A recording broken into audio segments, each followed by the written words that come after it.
Most people are up even the day of surgery now. We do things a lot different than we used to. We used to have 3-day hospital stays for joint replacements. Now they're either same day or one-night stays out the next day for the most part.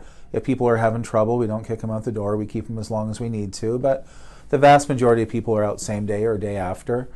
A little stiff and sore. You'll be up with a walker, ambulating, doing those things.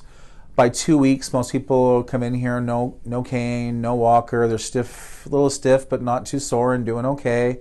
By 4 to 6 weeks, most people are back to their everyday activities, still a little bit stiff and sore when they overdo it. And by 3 months, most people universally are back to full steam with no pain and no issues.